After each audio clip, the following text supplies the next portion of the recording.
So I'm doing this video today, only 2 days after my last one, because there were a couple things that I wanted to talk about that I kind of forgot on Sunday, and I also wanted to add something to my video from Sunday. One of the things I wanted to talk about that I forgot to talk about was my clothes situation, which I've tweeted a little bit about. It's starting to get colder. Fuckwick is starting to let it get colder in the correct month this year, which is like a miracle. The only problem is like I have my standard issue like summer uniform that is like one outfit that I have. I mean, I have a couple pairs of pants, but they're like, cropped, they're not really appropriate for colder months.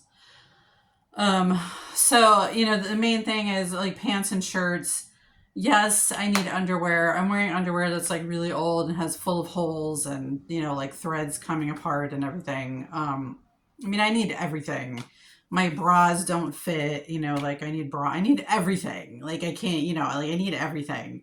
But especially, I've been living with what I have, but especially as we're going into like the colder months, this shirt has a hole in the armpit now. I mean, it's worn, it's really old, and Fuckwick is making holes in it now. Um, I wear it a lot. I wear it all the time. I'm sure you see me wearing it all the time. My other shirts, like I have here, let me show you. I mean, I have this shirt that I got, but it's like 100% polyester, which I didn't know when I got it. And then I obviously, like, if I ever get a shirt on Amazon again, make sure that it's cotton. And it's just really not comfortable. It doesn't move, like, it's very uncomfortable, but it's something I can wear and it's also gigantic. Like, it's like a dress on me. But I can wear that if I have to. And this is another t-shirt I have that, here, let me show you, like, has craters in the armpits. I think I showed this to you last year. This was like a standard. This was a shirt that I got, and the front is all worn off. When Maya and I were in Savannah, we stopped and we were going to visit my mother in southern Georgia, and we stopped overnight in Savannah on the way, and we got t-shirts. She got a pink one and I got that one, and so it was kind of a keepsake, and Fuckwick completely destroyed it, so that's gonna have to be thrown away. um I have like a long sleeve shirt. I have a bunch of tiny t-shirts that are too tight on me that don't fit. Like I said, I have this one. Anyway, so I don't want to go through my entire inventory, but that's basically it. And then pants wise, he destroyed all my long pants. He put holes in all the crotches. I had to throw them all out. I have one pair on right now that's like uncomfortable. I don't really like them. But at least they don't have any holes in them right now. And I have another pair of long pants that are also uncomfortable. They're like a little bit too tight on me. I've bulked up. Like, I don't think it's actually fat. I think it's actually muscle because I was doing so much weightlifting and strength exercises that I've like gained girth with muscle, which I really wish hadn't happened because I don't need extra girth. I have enough girth as it is. That's what she said. So anyway, basically I need everything. I have my old camouflage hoodie. The zipper's broken, so I can really only wear it as like just like a sweater type deal. I have a sort of thick hoodie that's hideously ugly, but that I can still wear, that purple velour one that I got at like Ross or whatever. And I do still have my winter jacket, but jackets, I don't go anywhere, so jackets aren't a big deal. It's more like in the house because Dave keeps it really cold, and I'm freezing all the time. I mean, we're not there yet, but we're headed there. So I need clothes to be warm, and I don't really have them. I have my black NPR shirt. That's another one that Fuckwick destroyed, that he put holes in the armpits. So that one's going to be unusable. I mean, it already kind of is unusable. I can go get it. I'm going to go get it and show you.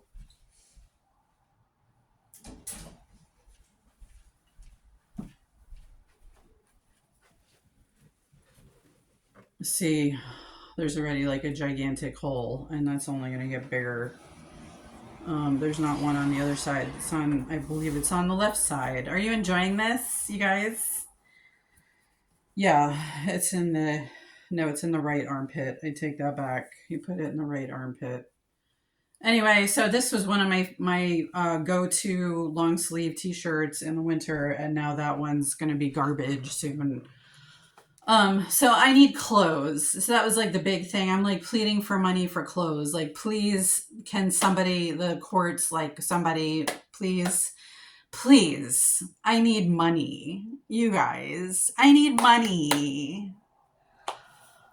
Um, so, and I still only have just, between the surveys and like the cash that Dave sent me, I only have enough for food. Like, I can only really buy food and like my pain medications, or my protein powder, like whatever, hydrocortisone, like that stuff.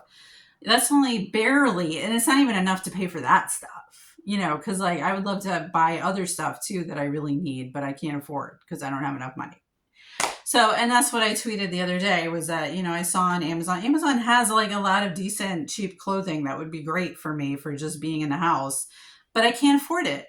$12 to me is a lot of money right now. And I just can't. I can't do it. I can't do it because it means I'm not going to be able to get something else that's like crucial to me. And I can't do that. So yeah, I just, I'm poor. And this was how then I wanted to add something to my video from Sunday about prejudice and like oppression and stuff.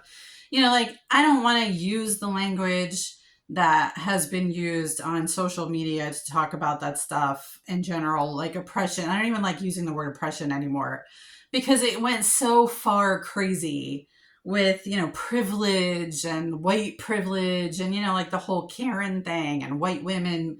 Somehow white women ended up being like the worst of all the oppressors, which I never logically, like, I don't, you guys can't really make that happen in logic or in reality.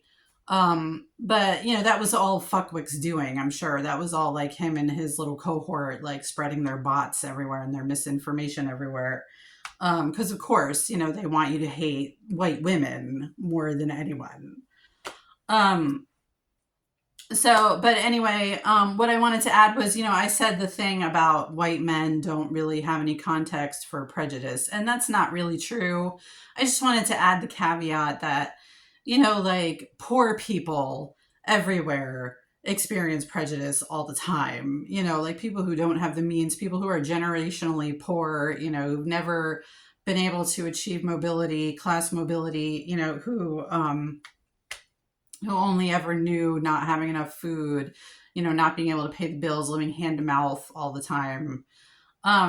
People who are poor experience all kinds of prejudice. I mean, I know that firsthand because I've been poor most of my adult life. You experience all kind of prejudice and oppression. You don't have access to things that well, I can't talk about it too much. A survey thing that I did, I'm not allowed to talk about it because of their NDA thing. But like I did a thing where it was clearly a lot of people who are like middle class to upper middle class, and like their attitudes about things are so different from people who are like poor and working class. Like they don't see banks as the enemy. You know what I mean? But poor and working class people see, because banks treat poor and working class people like shit. Like you get treated like shit. Like you go over your balance by like $2 in some cases, and you end up with $500 in fees because they'll charge you for every transaction that comes in. They'll charge you $36, $36, $36, and before you know it, you're up to $500, and you didn't even have enough money to begin with, which is why they started charging you fees, and now you're even $500 more in the hole. Anyway, so banks treat poor people like shit. And that's just a side thing. But anyway, so, I mean, like, yes, prejudice is terrible and it definitely is a huge issue. But most things originate in poverty, in economic oppression and not having access to property and money and means. So I just wanted to add that on. I don't feel like that gets highlighted enough in the social media discussions of oppression and oppressed peoples, or in politics, mind you. I was just thinking, like, I mean, yes, I can't really see the real, politics happening right now with the election. I don't even know who's really running for anything. I know that I'm sure that Hillary was in for 2 terms, so her 2 terms are up. I have absolutely no idea who's running, but I've been around for quite a few elections, and I just don't ever recall anybody really, any politician, even that I supported, discussing poverty very much, because they're trying to appeal to certain demographics, that vote the most. But I really would love to hear politicians talking more about what they're going to do for the impoverished in this country. Because I just, and I don't just mean like means tested, like welfare and food stamps and stuff like that. And Medicaid. I don't just mean that stuff. I mean, lifting people that, that have generations of poverty before them, out of poverty. And that's not true in my case, by the way. Like I've said many times, my parents were like middle class. I mean, my father didn't go to college. I think he took a couple of adult learning classes, when he was like in his 40s or whatever. But he didn't have any college degree. I think he dropped out of high school. I don't even think he finished high school, and he went into the army when he was like 18 or whatever. My mother did go to college, but she went to nursing school. She got her RN certificate at a community college. But so neither one of them went to like 4-year universities, And before that, like my mother's parents were immigrants from Italy who were just farmers who didn't even speak English at all. And my father's parents, like his father, I think his mother died and his father went crazy. Anyway, he was an orphan basically. Anyway, but they did sort of have class mobility despite all of that. Like they both created, like a way of accessing higher income and owning a house. And they did all that. And I was raised that way, in a very middle class home.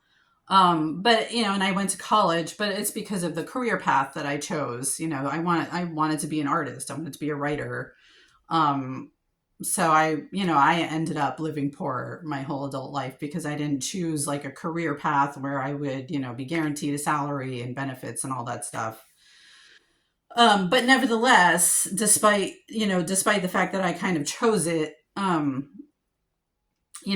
the past 10 years, I believe I've had money and I just haven't had access to it. So I've actually achieved my dream. I just haven't been able to access my dream because of Fuckwick's tiny little ego who can't stand to be rejected. He can't stand to fail. And he's failed his whole life. It's not tiny ego, tiny self-esteem, whatever, tiny manhood, let's say. Just because of his ego who can't fucking handle me being more successful than him. Like he destroyed my dream. He took my dream away from me. But regardless, my point was, so I have experienced being poor and being oppressed because of money and understanding what it feels like to not have any power, to feel helpless because you don't have money. And that's what this whole thing with Fuckwick has been about. I mean, because if I'd had money, if I'd had access to my money, I would have been able to get totally away from him. I would have been able to hire lawyers who would get me safe and away from him. I would have been able to deactivate the implant so he wouldn't have access to that. I mean, like, money is power. And without it, you have none. So, and that's just the bottom line. And I wanted to add that. So,